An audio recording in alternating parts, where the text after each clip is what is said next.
নমস্কার বন্ধুরা, আশা করি তোমরা সবাই খুব ভালো আছো আর আমিও খুব ভালো আছি। আজকে তোমাদের দেখাবো মাটন কারি রেসিপি আর কিভাবে বানাচ্ছি সেটা তোমাদেরকে শেয়ার করব। ফার্স্টে মাটনটা কিন্তু ভালো করে ধুয়ে নিতে হবে। আর আমি এখানে তেল দিয়ে দিয়েছি আর আদা রসুন বাটা একটু জিরে গুঁড়ো দিয়ে মাখিয়ে নিচ্ছি আর লঙ্কা বাটা দিয়েছি, ভালো করে মাখিয়ে নেব। আর এটা কিন্তু বিরিয়ানির জন্য রেডি করা হচ্ছে এই মাটনটা। ভালো করে মাখিয়ে নেওয়ার পর এখানে পেঁয়াজ বেরেস্তাটা আমি করে নিয়েছি আর এখানে দেখো আলু ভাজছি।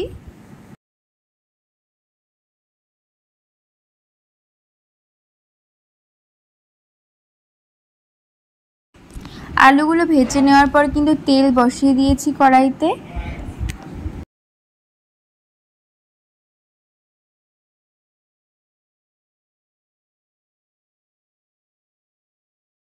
কড়াইতে তেল গরম করে দেওয়ার পরে মাটনগুলো ছেড়ে দিলাম কড়াইয়ের ভেতরে।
এরপরে আদা রসুন আর লঙ্কা বাটাটা একটু রয়ে গেছিলো, সেটাই দিয়ে দিলাম অল্প করে।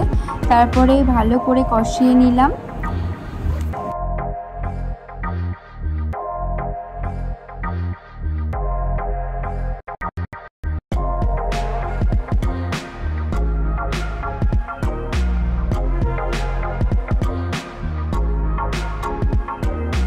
আর এখানে দেখো প্রায় কষানো হয়ে গেছিলো। তারপরে কিন্তু আরেকটু কষানোর পরে আমি জল ঢেলে দিয়েছি।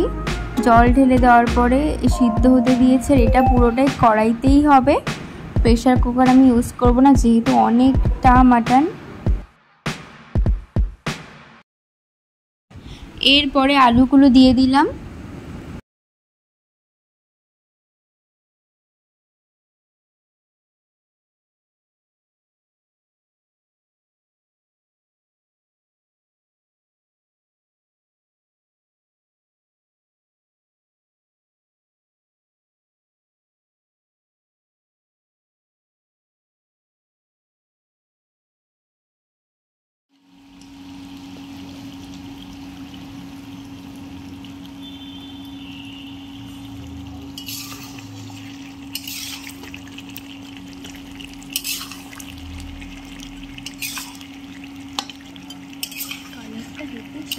দেখো পুরোপুরি কষে এসছে।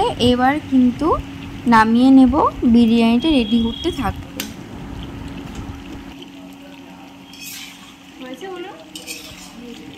কেমন লাগছে?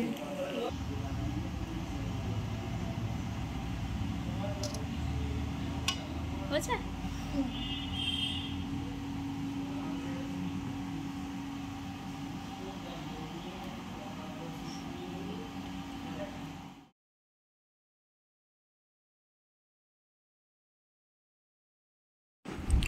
একটা হাঁড়িতে ঘি গরম করে নিলাম।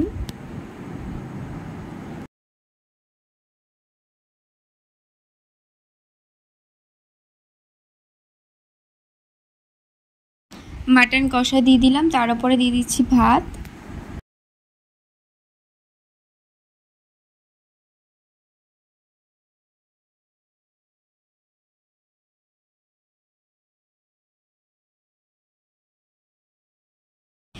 কেশর ভিজানো ছিল দুধের ভেতরে, সেটাই আমি দিয়ে দিলাম। ফুড কালারের পরিবর্তে আমি এটা ইউজ করেছি। আর তারপরে পেঁয়াজ বেরেস্তা দিয়ে দিলাম।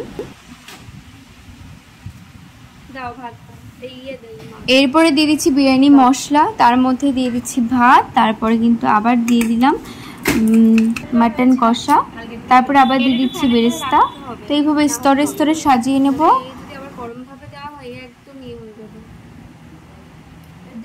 গরম ভাবে আর দেওয়ার দরকার নেই, ওই ঢেকে রেখে দিস শুনে ওতেই গন্ধ চলে আসবে। এটা কি আমুল দুধ না এমনি মাদার ডেয়ারি দুধ? আমুল দুধ। এই সাইডে সাইডে আর দুধ করতে না। আরে হ্যাঁ,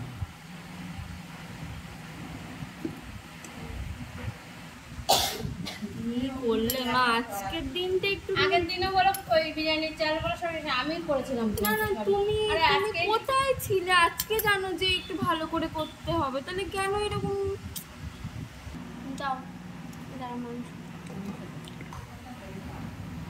এবার কিন্তু আমি আধা ঘন্টার জন্য দমে রেখে দেবো। দমে রেখে দেওয়ার পর রেজাল্টটা তোমরা দেখো নিজের চোখে।